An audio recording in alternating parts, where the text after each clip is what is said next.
actually wants to know what has been the most challenging thing so far about building a startup.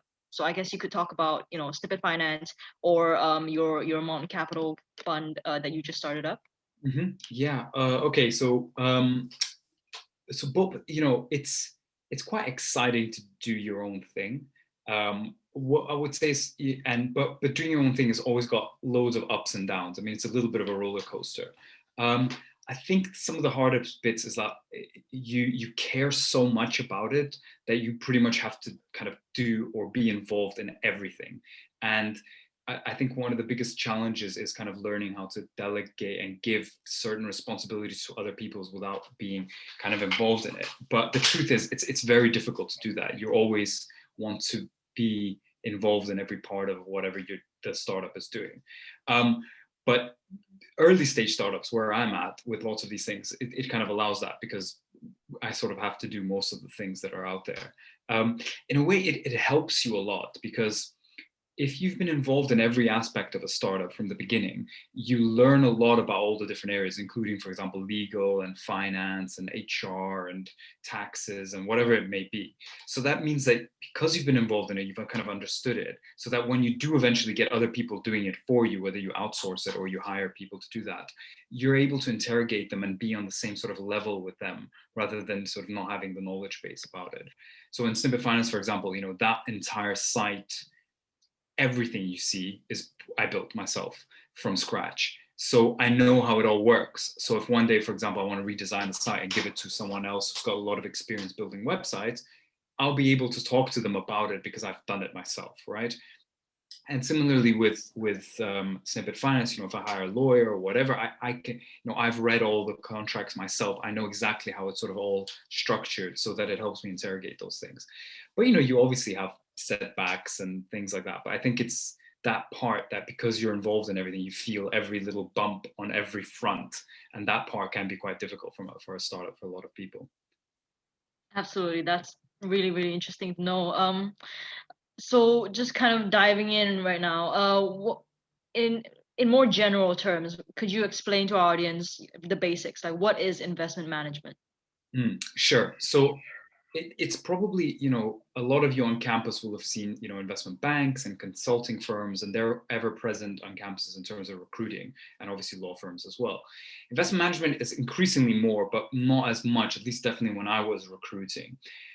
Investment management is, the best way to think of it is, imagine kind of a continuum of flow of money from basically the people who kind of have it, and to sort of organizations and companies and governments that need capital to finance whatever operations that they've got going on, right?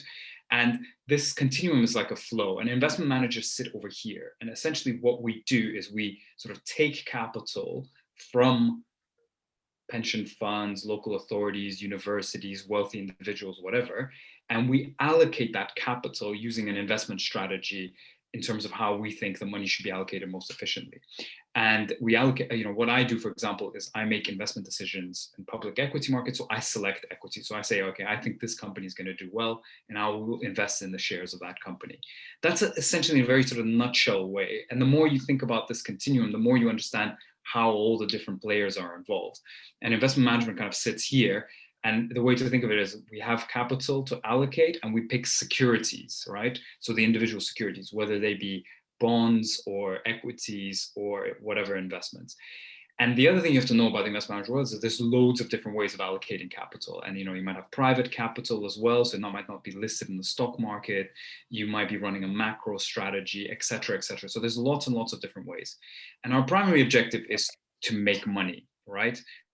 To essentially produce a return on the capital.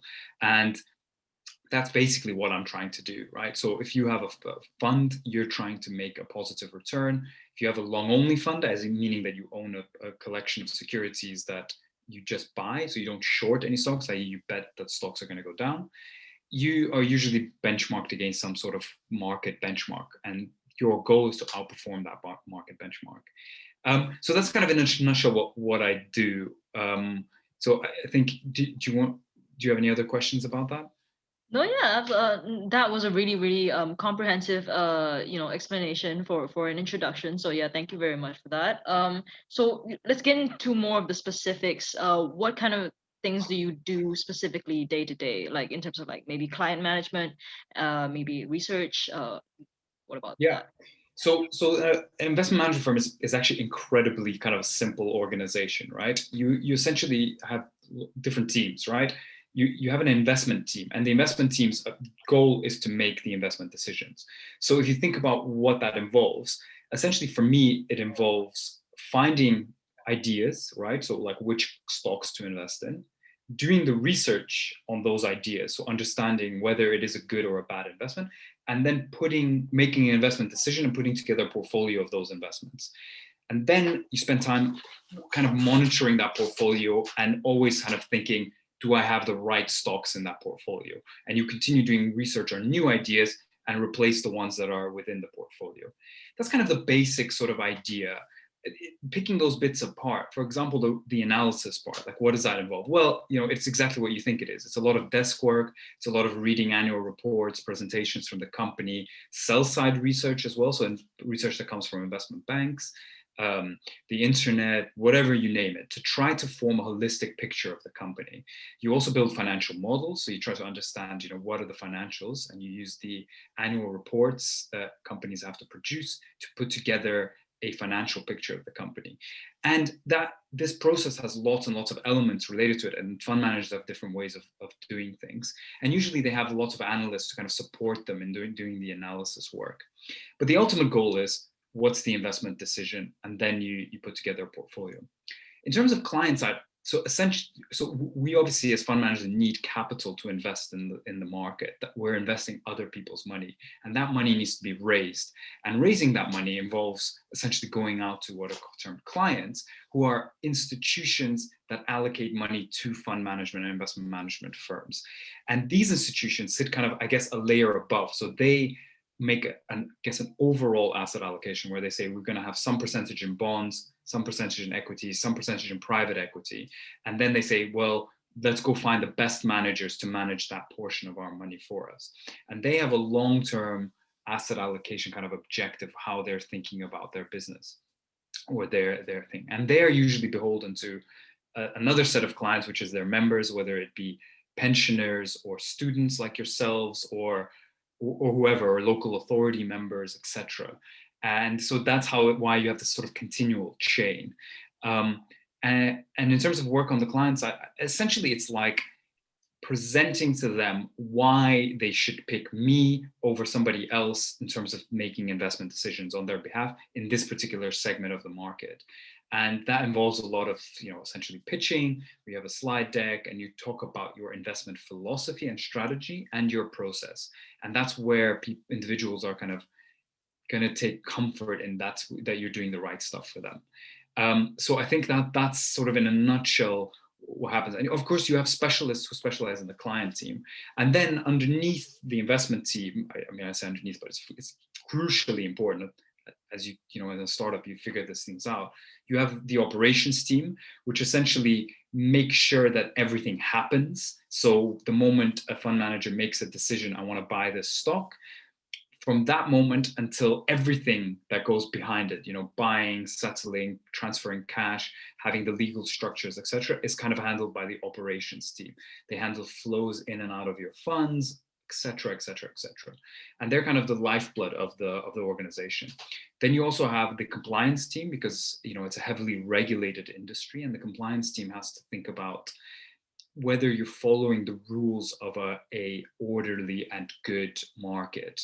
And these things are, you've all come across these things like insider trading. It's about understanding possession of information, are you trying to manipulate markets? All of these things. Financial markets are very prone to people conducting fraud and manipulation. And therefore, you have compliance departments to make sure that companies don't, individuals within those companies don't stray away from basically following the rules. You also have a legal department, and the legal department obviously interacts with the compliance department, but is more broadly there to support a lot of the operations functions and some of the fund management functions, but mainly the operations functions. So it's about interlinking the the legal relationships between all the different entities that might be involved. So think about you and your client, right? So the fund manager and the client is a very important relationship. Then there's a relationship between, say, your brokers, right? They're the ones that hold a lot of the securities. There's a relationship between you and your custodian banks, the ones that provide cash services. And all of these are relationships that are handled by the legal department in terms of having strict kind of contracts between them. And then you have finance, which kind of covers the finance and accounting of the firm. And that's largely how the organization works. And of course, you have lots of small ones, and then you have lots of really, really big ones. And that's the thing that separates those two is the number of strategies that they have under the same umbrella. So if you think about the largest fund manager in the world, which is BlackRock, they manage, on last count, I think it's like nearly $8 trillion. They have lots and lots of different strategies under the same roof. And those strategies all essentially do the same thing. They're there to make money for the clients, but they do it in lots of different ways. Yeah, that's a really, really comprehensive answer. Just kind of like, just to kind of pick it apart, when what I understand is that there's sort of three general departments in let's say like the entire investment management in a firm. Investment management firm is in terms of you have like your distribution team, those who go out and get the clients, and then you have your investment team, which is sort of brokers and research analysts, and then you have your support team, which is us, like the legal, the compliance, the finance team, HR, that sort of thing. Um, so just kind of so that we have a better understanding of how lawyers could kind of help. What kind of specific things do you typically engage lawyers in your typical work? Yeah, so legal is very involved at the sort of birth of a fund, right? Because what happens then is that you draft what is called a prospectus of the fund, and in it you have all of the points and criteria about how the fund is going to function. And there it's like an interesting balance between kind of the fund manager and the lawyer about like basically understanding, okay, what is our objective, and then how to translate that into legal language. And it's a sort of interesting balance where obviously fund managers want as much freedom to do what they want, but they also need to have restrictions in place to make sure that the clients are happy. And the whole sort of purpose of it is that further down the line, if say something were to happen, something bad, like bad performance or whatever it might be, in the agreement, it's all very clear how things were going to look in the future, right? So you sort of spell out what you're going to do, right? And this agreement is called an investment management agreement, and it's basically an agreement between the client and the investment management firm about how these things are going to function. Around that, you also have the legal structure, right? So like, where is the fund based legally, and what bits of regulation does it follow? So there's lots of jurisdictions in which funds are founded. The biggest ones are things like Cayman Islands or Ireland, and each one of those falls under different regulatory regimes. And so there's an interaction between the legal team and the sort of regulatory regime into making sure that the prospectus is drafted in a compliant way, right? That all the regulations are met, that you're following the right rules, that your objectives are well defined, that your risks are well defined, that all of these elements are part of the structure as well. And of course, there's a sort of a huge variety of different ways of setting up the funds. There's umbrella companies and all of these things. And this is where the interaction kind of happens right at the beginning. Arguably after that, there's actually not that much interaction between the investment team and the legal team, or at least you hope, right? Because if everything's going exactly and you've written the prospectus in the correct way, you hope you never really have to look at it again. You sometimes make changes. So for example, companies, you might be running a particular investment strategy. Let's say I've said to my investors, I'm going to invest in UK stocks only. But I look at the world and I realize Brexit, say, is going to happen, and the opportunity set outside of the UK is just a lot more compelling.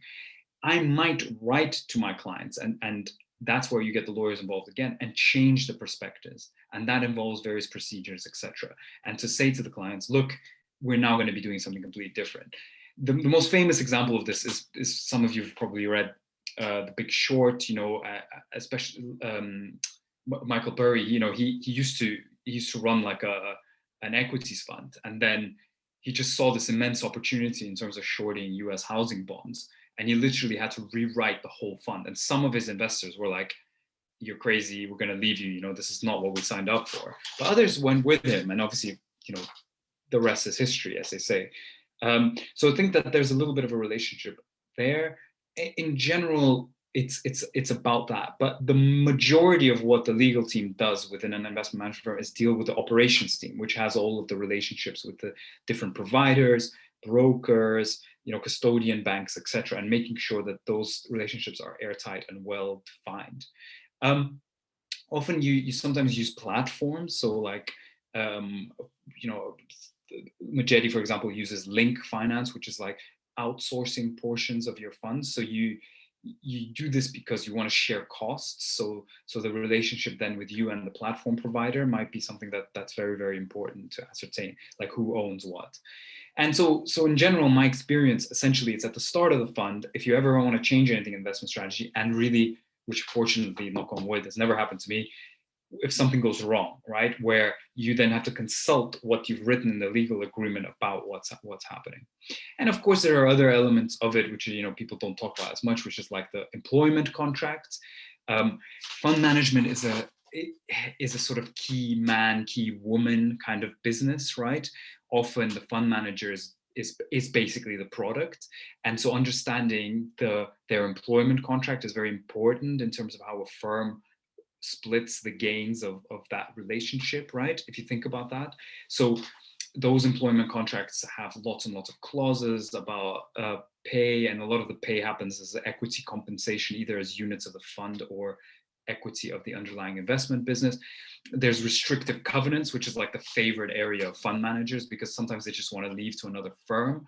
And I'd also be very interested in people's views on these things. Like, my experience is that a lot of these are unenforceable in court, etc. But that a lot of firms try to put in place restrictive covenants to try, because for them the people are so important, right? Because without the people running the investment team, there's basically no business, right? And so that's why those contracts are quite important. There's obviously the shareholders agreement as well, which is understanding how the shares are dealt between the different individuals and then how they're awarded, et cetera, et cetera. So that's kind of like, to give you a nutshell, where legal comes into investment management firms in the biggest way, especially from the perspective of the investment manager.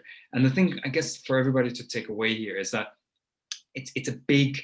you really need to get into the psychology to understand the investment team and what they're thinking and how the sort of business is being driven forward, and obviously the client team as well. And the better you understand those things, the better lawyer you'll become, because then you'll be able to draft the correct documents that are sort of related to how the business wants to go forward, because it can be used as a powerful tool, as I sort of just laid out. No, yeah, that was really great. So you kind of talked about how lawyers are involved in, the formation of the fund very heavily, as well as the operations, drafting prospectus, different regulations in different jurisdictions, platforms, employment. That's really, really helpful. We'll just kind of get a little bit more specific. Do you kind of know what sort of contracts might help people out with their commercial awareness? Yeah, so the main one that I mentioned is so obviously lawyers are heavily involved in drafting the prospectus, right, which is kind of the main thing. It gets filed with the regulator. It's obviously the document that gets sent to a lot of investors. And then they're also involved in drafting the investment management agreement, which is the agreement between the client and the investment manager, particularly large ones. In many cases, a fund is a separate legal entity. So the relationship is between the fund as a legal entity, which is owned by the investors in the fund, and the investment manager, and that's the key investment management agreement, right? But sometimes you have segregated portfolios where individual clients come in and they tell you, we're going to invest in you, but we're not going to invest in the fund. We want our own portfolio set up, a separate legal kind of entity, if you will, or sometimes just a separate portfolio. And so there needs to be a relationship of how you manage that. On a very small level, it's called managed accounts. So it's basically managing someone else, having discretion over someone else's funds. The key things here, remember, are like understanding like who owns the assets, what happens if things go wrong, blah, blah, blah, blah, blah. And that's what goes into the investment management agreement. You discuss fees as well, like that goes into that. You discuss liquidity, when people can trade in and out. You discuss the price that's set, how are assets valued, especially if there's no clear market for how those assets are valued. All of that goes into these agreements. So those are the main ones. And then obviously the employment contract, which I discussed, is a very important one.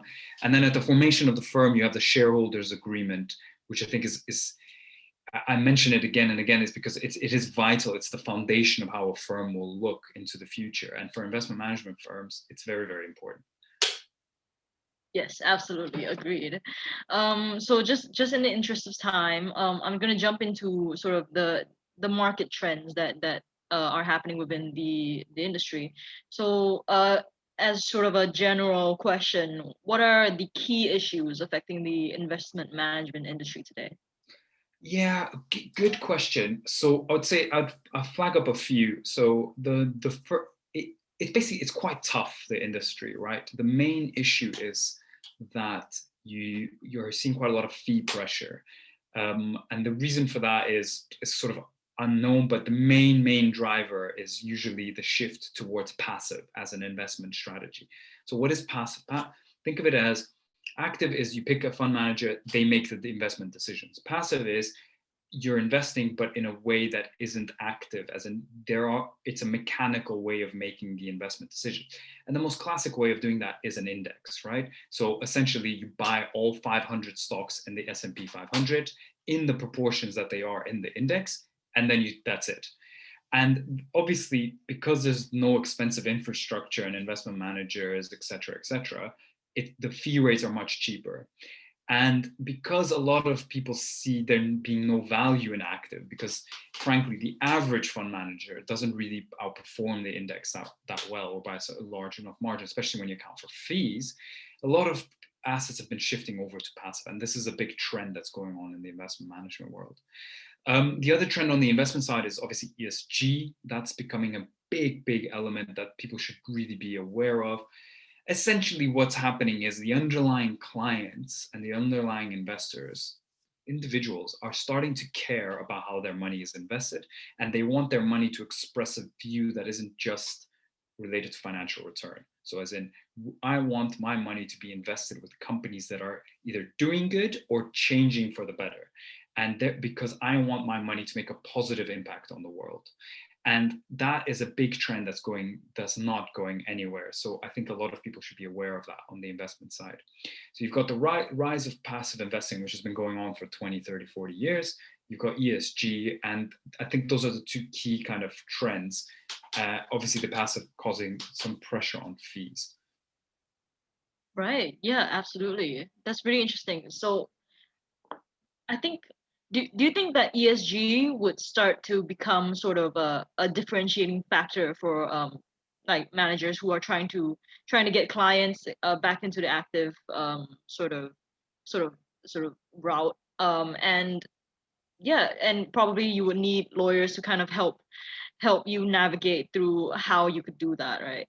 Yeah, so it's quite interesting what's happening a little bit. I think there's like a two-pronged attack. The passives are also getting involved in ESG because you can easily put together an index of companies that do good, right, or companies that are good, and then you can present that index. So latest thing, I think it was Oxford University's partnered with, I think it's BlackRock, and they're putting together an index to themselves, and it's going to be a very low cost fund, and they're going to allocate lots and lots of money to it, and they're going to say this is based on ESG as a criteria. Equally, you have active managers coming in and saying, well, I have a process that allows me to figure out which companies are good and which companies are bad. The problem is data. So a lot of work is being done, but the truth is it's very difficult to measure social impact of a company.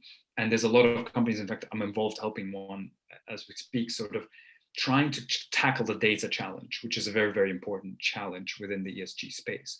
But frankly, a lot of fund managers are kind of, to be sort of slightly cynical, reinventing themselves as ESG fund managers. And the reason they're doing that is because ESG is actually, as a sort of factor, has done quite well, because what it has meant is that you essentially sell all your energy companies, so all your oil companies, and you buy technology companies because they're seen as better, right? And that trade has actually been quite a positive trade over the last 4 or 5 years. And that's why those funds have done well. And so it's unclear whether they're doing well because it's ESG or they're doing well because they have the right sector allocation. So there's a lot of debate going on in the industry about this fundamental question of, is ESG good or bad for financial return? And I think that there's a big debate here. And something you should all be aware of is that the Department of Labor in the United States has actually put out a draft rule where they're trying to figure out whether ESG funds violate the overall mandate of financial return. Because remember, a pension fund in the United States has as its number one mandate financial return, right? So if the argument is that ESG is bad for financial return, and if you think about it, it's like philosophically, if I'm saying I want to prioritize social impact and not financial impact, is there a trade-off between those two things? And the Department of Labor is basically saying yes, there is. And if you are to abide by the number one rule, which is financial return, you can't have ESG funds in pension accounts in the United States. Big issue being discussed.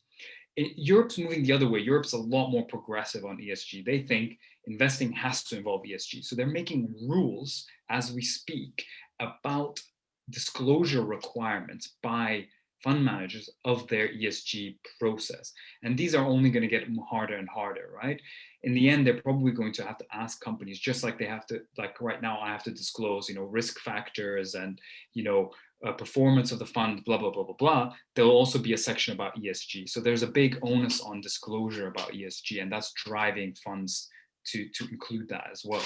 So as usual with fund management, and I think that's where lawyers come in, you have to be aware of what regulation is pulling, right? So the Department of Labor in one direction and the European Commission in terms of more disclosure and more part of the process. And then how that fits in with the sort of overall commercial decision where we see this opportunity that ESG is being done as a, can attract assets. How do we go after that?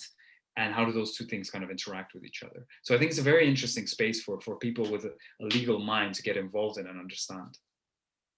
Yeah, absolutely. I didn't know that. So thank you very much about that. It's interesting to see the contrast between, the US and Europe. Absolutely. And since like Britain just left Europe, they're kind of in the middle space, and I kind of feel like they're going to go after the US model rather than stay with Europe. Yeah, a lot of people are saying that. It remains to be seen. Yeah, absolutely. So just kind of touching on that, we can't talk about anything these days without mentioning Brexit. So how do you think Brexit has kind of affected, the investment management industry and its clients? I think it's incredibly still unknown. So financial services have, if you've read the Brexit exit agreement, which I'm sure all of you budding lawyers have gone through all 900 pages of it, financial services are not present in that agreement. It's a trade agreement, essentially on trade of goods. There's a little bit on services and things like that, but the truth is that financial services have been left a little bit in the dark. If you sort of think about it philosophically, there's no common market anymore, right? So therefore, financial services cannot be passported out of the UK into Europe. But it's so unclear. I mean, look, I talk to a lot of providers of different services. This really affects like things like where you can market funds, right? Like what jurisdictions. Can I have a license with the FCA and still run money for a European client, right? All of these elements are, the jury's very, very much still out.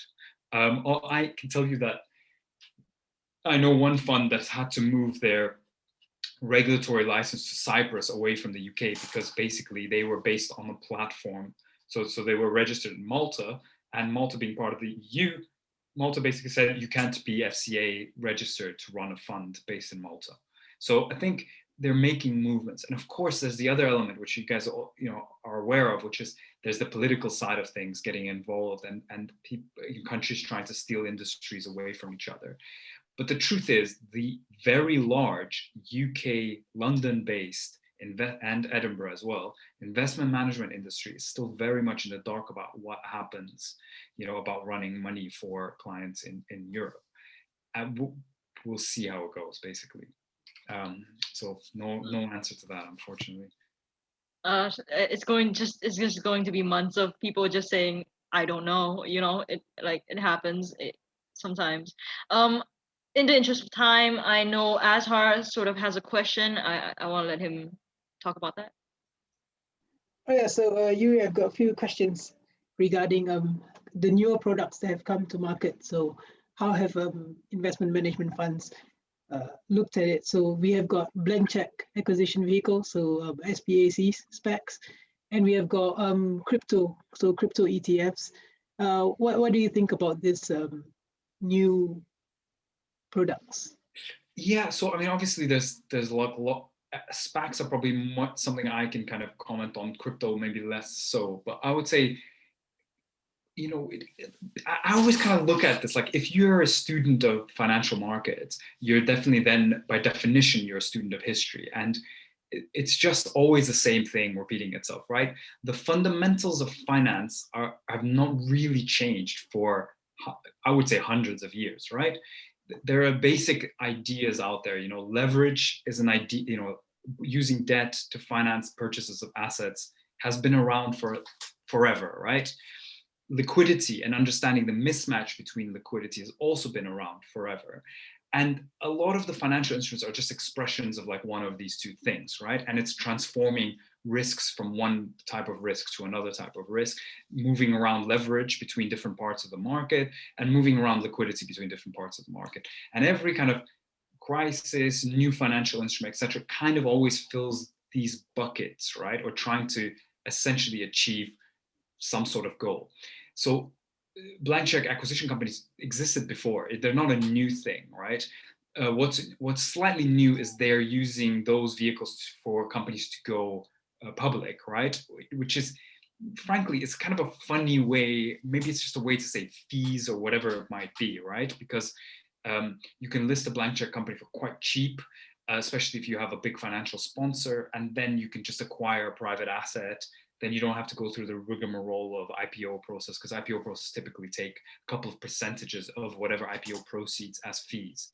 And so in a way that's, I guess, trying to get rid of a middleman. Again, something that's been happening in finance for donkey's years, everyone trying to either create middlemen to facilitate transaction, and then the democratization of that as we break the middleman, right? And so I think that's an element that's going on there. As an investor, it's just an interesting phenomenon. I mean, the amount of capital raised is vast, and it's big companies that are being involved in this. I think it's slightly madness to buy, and some of the speculation that's happening in SPACs before anyone even knows what they're going to purchase as a vehicle. But equally within that, I'm sure there are people who are very competent and know what they're doing that kind of were part of the first wave and are going to take advantage of this situation and use it smartly and create good positive returns for their investors. So the two things I would say to anyone looking at SPACs as an investment is like, just read all of the fine print, right? When a company goes to, usually these are in the US, read the S1, which is the document they have to file with the SEC. Read it very carefully, and particularly about how different share classes get allocated between the financial sponsor, the management team of the SPAC, etc. The reason SPACs are such a big problem is because the people who are back the SPAC, like the management team, are the ones who are going to win, right, financially, if they complete a transaction and the SPAC's price goes up. This is so important as a shareholder because the value is set, right? So therefore they're winning at an allocation from you as a shareholder. So you have to understand if you're happy with that, right?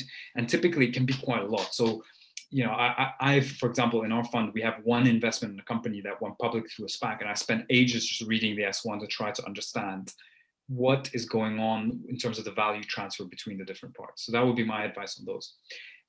Crypto ETFs, I mean, to be honest, I'm not an expert on those. It's hard for me to sort of comment. But what I would say is that everybody should kind of acquire sort of, especially you lawyers, a sort of healthy skepticism about all of these things, and making sure you read all the fine print and you understand where are the incentives, who's getting rich, of who's back, basically where's the value transfer going on. And in your mind, always remember the key foundational pieces of finance, right? Which is leverage, liquidity transformation, and risk transformation, like moving risk around. And that's always what's happening with every financial transaction.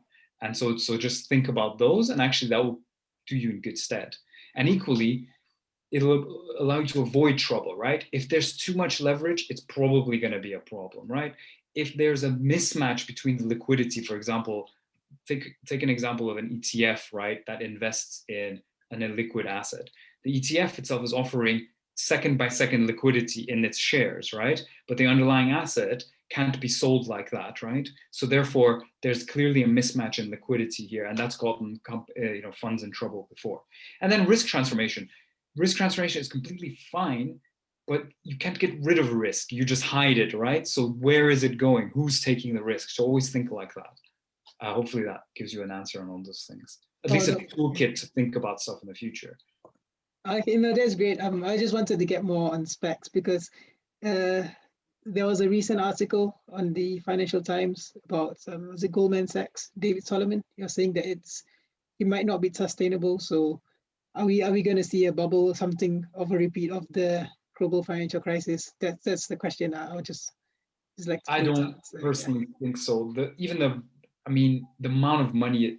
Look, there's again if you're a student of finance, you're a student of history, and you're obviously then by definition a student of crises. And I think there's always this temptation after a crisis has happened, when it's fresh in everyone's mind, to keep looking for that same crisis. But what you should probably know is that it's not going to be the same crisis, the next one. It'll be something that you didn't think about. And what made the global financial crisis of 2009 so powerful was that it involved a market segment in finance that was so large. US mortgages is probably next to US treasuries as the biggest financial market, and it affects everybody, right? Internationally, etc. SPACs, if all of the SPACs went to zero, right? It's like, I think it's probably like 300 billion. It's a rounding error basically, and for in the sort of global financial scheme. Similarly, people used to talk about student loans as a big crisis area. It's just not big enough. Auto loans, it's not big enough as an area. And I personally think it's not going to be credit risk that's going to be the problem. And SPACs are in a way sort of, they're equity, right? So they get wiped out to zero. I think in terms of bubble, what he means is people investing in SPACs and the share price of SPACs going up and the valuation of SPACs being way above any sort of semblance of fundamental. But I think he's probably just hedging his bets, because Goldman's is involved in lots of these SPACs as well, isn't it? But yeah, that's just my view.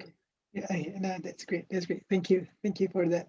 Another question is about ESGs. So we have seen client-side demand for ESGs, but how are investment management firms actually reacting to it? Are they going on a crazy scramble for ESGs, or have they taken a step back and then looking at the fine print before investing again?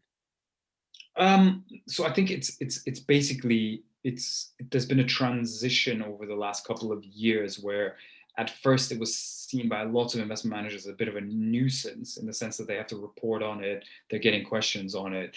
And then there was a lot of smart investment firms that saw this as a big opportunity to build funds related around ESG and have captured some of the flows. But I think now no credible investment management firm or investment manager cannot address the issue and understand how they're dealing with it. Mainly, it's like, how is it part of your process? People care about the financial return you're going to produce, but also the social return you're going to produce. And how is that part of your process in terms of picking that social return for me? So I think it's just here to stay. A lot of fund management firms are taking advantage of it by raising funds, attracting that. But the other ones are having to talk about it in order to prevent outflows. So it's it's here to stay for everyone, basically. Okay, thank you. Rachel, I'll hand it back to you. And there's a question from the audience. So yeah, should we take one from the audience? Yeah, sure. Since you are an investment, manager, like with 10 years of experience, you can't avoid questions about, investment, investment trends and strategies. So Andri Boda wants to know, how difficult is it to build financial models? He's from a qualitative background, and also, what are the career opportunities for career changers? Yeah, he said that, let's say I wanted to shift to investment management after 3 PQE from a corporate law firm. Is that possible? What is 3 PQE? It just means that you've been practicing for like 3 years. Right. I don't think financial models are that complicated, to be honest. It's mostly, it depends, right? Like if you're running obviously a quant fund, that's quite complicated, right? And I think in general, if you're trying to build a very successful fund, you should have some elements of quantitative analysis if you want to be at the forefront of investing. But to build a sort of classic financial model, it's pretty simple. If you're smart and you work hard and you spend dedicate a bit of time to it, you'll figure it out. It's not complicated. I mean, the models we build are pretty simple. The mathematics involved is mainly addition and subtraction. The art is really understanding what the ratios mean and what the model means and stuff like that, and how to work with the numbers and how to relate the numbers to the actual business model and how the business is operating. And that you'll be able to understand with your background and experience over time in investing. Building the actual numbers in Excel, not that hard. There's obviously grades, as I said, like building a LBO model is probably a little bit more complicated, but honestly, I have a quantitative background, so it's a bit easier for me, but I would say at Majetti, we had probably 50-50 between the young analysts, split between quantitative backgrounds and non-quantitative backgrounds. Makes no difference. Honestly, in investment management, I actually think, to your sort of second point, think about it, right? You have the stock market out there. The majority of, if the whole world, say, like, let's think of a thought experiment, was all, the entire stock market, everyone active in it had a quantitative background, either studied business, economics, or maths, right? And you come in as a philosophy major, you'll have a unique perspective, right? And you'll be able to think about the world in a different way. And therefore you'll be able to outcompete everyone in the market because they'll all be thinking in one way. And that's why I encourage everyone. I mean, we had people who did classics, people who did philosophy. Lawyers are particularly good, I would say, because you're able to analyze arguments really well and decompose arguments. A lot of what I do is read text. I mean, I'll tell you sort of, I guess, a personal story where, at one point when I was taking this break for a year, I considered, maybe I'll do an MBA, right? And to do an MBA, you need to do the GMAT, right? And I was like, well, I did economics, I'm not bad at maths, etc. I'll probably be really good at the maths bit of the GMAT and pretty awful at the language bit of the GMAT. And actually, it was exactly the opposite. And the reason for that is, as an investment manager, you sit and you read a lot, which is basically what you lawyers do. Then you analyze or you put together arguments and you try to write supporting evidence for the arguments. Literally what lawyers do, right? And so it's very similar kind of skill set, but here I'm applying it to making an investment decision and you're applying it to drafting a document that's going to, be beneficial for your client or whatever it might be, right? And so I would say absolutely easy change if you can make that, convince that, and you have the right skill set, right? Because as a basis. Having said that, you do need to have a passion for investing. And what I mean by that is this intellectual curiosity about the world. You need to show that with an investment tilt, right? So reading Snippet Finance as you do, it's going to be a big help, right? So if you come into an interview investment manager, you say, look, I'm a lawyer, I've got a qualitative background, I've read, I basically spend my whole day dissecting arguments or putting arguments together, pretty much exactly the same thing as an investment case, right? If you think about it, which is dissecting arguments, someone else's investment case, or putting together your own investment case, right? And so what if some of the supporting arguments are quantitative, right? That also happens in legal. My brother works as an economic consultant and they do a lot of antitrust cases, and there they have a lot of quantitative evidence that goes into legal cases, right? Or like damages cases or whatever they might be. So it's very similar. So you say, I have the same skill set, right? But I love investing. I read about it all the time. And then you talk about things that you've read on Snippet Finance. And I'm not just saying that, like, genuinely these things will make you stand out versus somebody who's just reading the FT. And then and then you say, I'm passionate about investing, I've got my own portfolio. I actually have seen no reason why an investment manager wouldn't hire you and you wouldn't be able to accomplish the career change you want to do. That's really great advice. Thank you so much, Yuri. I'm sure Andre really appreciates it. I'll pass it back to Azhar. He has a few more questions. That was a great answer to that question. So I've got another 2 more questions based on the financial markets. So firstly, the Biden presidency. So we have seen Joe Biden become president over the last few days. And how would that affect like the stock markets in the near future? So we see more movement towards the ESG stocks, because there's this news that he favors the environment more than Trump. And the other question about this is a whole different question. So we see emerging markets, and which emerging markets do you see as a key investment opportunity in the future? Really good, really interesting questions. So the thing to know about the stock market is that it's always trying to predict the future, right? And so if you think about a stock price or the level of the stock market, whatever it might be, or which sectors are doing well versus others, it's about the sort of holistic picture of the whole market trying to predict the future, right? So and what you have to try to do is beat the prediction, if that makes sense, right? And so to give you a sort of a think about the Biden presidency, right? So the first point was, is Biden going to win or not, right? And that happened before November. So a lot of the positioning in some of these stocks happens before the event actually happens, right? And so then there's a reaction to that. And then now there's sort of speculation about like, what are Biden's policies going to be like? Is he going to raise taxes? Is he going to have big infrastructure spending? Is he going to prioritize environment? And I think it's an obvious one. But at this point, the competent fund manager would have probably already been positioned for this. And as the news evolves and it's quite clear that he's going to go big on climate change, big on things, you're probably going to be starting to sell those positions, if that makes sense. So, and anticipating what the next thing might be. And so what I'm trying to tell you is that like, a lot of people say like, oh, what's the impact of Biden? I mean, well, it's already evident in the stock market what people think is the impact of Biden. So you need to think kind of second order effect. Okay, what's going to happen that maybe people aren't expecting to happen? And that's where you're going to be able to make a financial return in the stock market, right? So you can still bet on ESG stocks, right? If you think it's going to be even better than what the stock market is thinking. But if you look at the prices of like solar companies, etc., people are euphoric in that part of the market, right? That things are going to be happening, great things are going to be happening to these companies. So the question is that a good risk reward there, right? What if the policies are not as good as you thought? What if it's actually really difficult to achieve some of these things? So that would be sort of my argument. That so always, whenever you see sort of global events, try to think of this sort of second order effect. Since I'm borrowing a term from Howard Marks, which is so what?